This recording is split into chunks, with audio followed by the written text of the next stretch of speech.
Nitong mga nakaraang buwan, halos sunod-sunod ang pagdaong ng mga barkong pandigma ng Amerika sa Pilipinas. Pinakabago riyan ang USS Freedom na nakadock ngayon sa Manila Bay.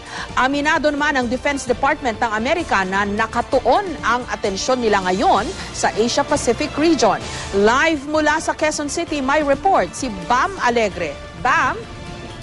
Jessica, patuloy na isinasagawa ngayon ang Balikatan 2013. Ito yung bilateral military exercises sa pagitan ng Pilipinas at ng Amerika. Simbolo nga raw ng pagtutulungan ng ating dalawang bansa. At sa panahon ngayon, sa kabila ng mga hidwaan sa Korean Peninsula at maging sa ating alitan doon sa West Philippine Sea, magiging malaking salik nga daw ang presensya ng American military, hindi lang sa Pilipinas, kundi maging sa Asia-Pacific Zone. Narito ang ulat.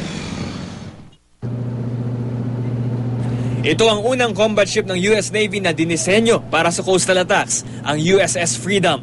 Dumaong ito sa Maynila para sa isang port call. Ayon sa US Embassy, pakay raw ng USS Freedom na magkarga ng gasolina at supplies. Panahon din daw ito para makapagpahinga ang mga tripulante nito bago pumunta sa Singapore.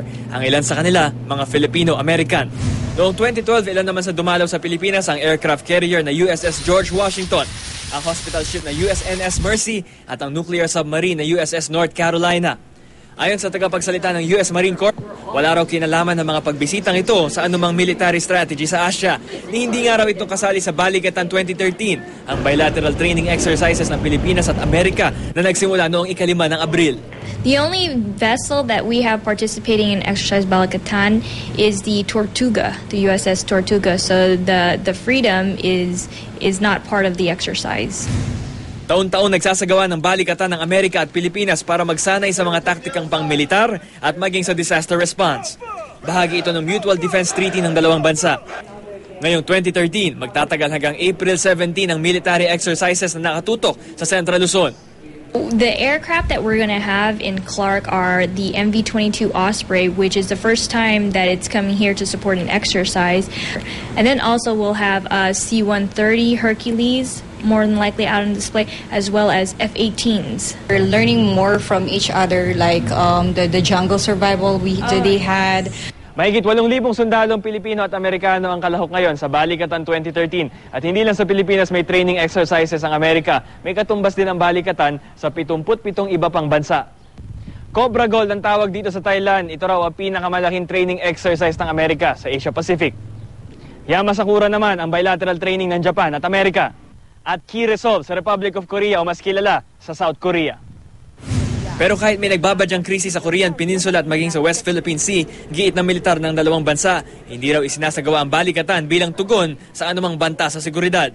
It's not in response to any real-world contingency or real-world situation. Mas pinapalakas niya yung relationship natin, our enduring partnership with the US. Pero bakit kaya tila napapadala sa Pilipinas ang mga puwersang pandagat ng Amerika?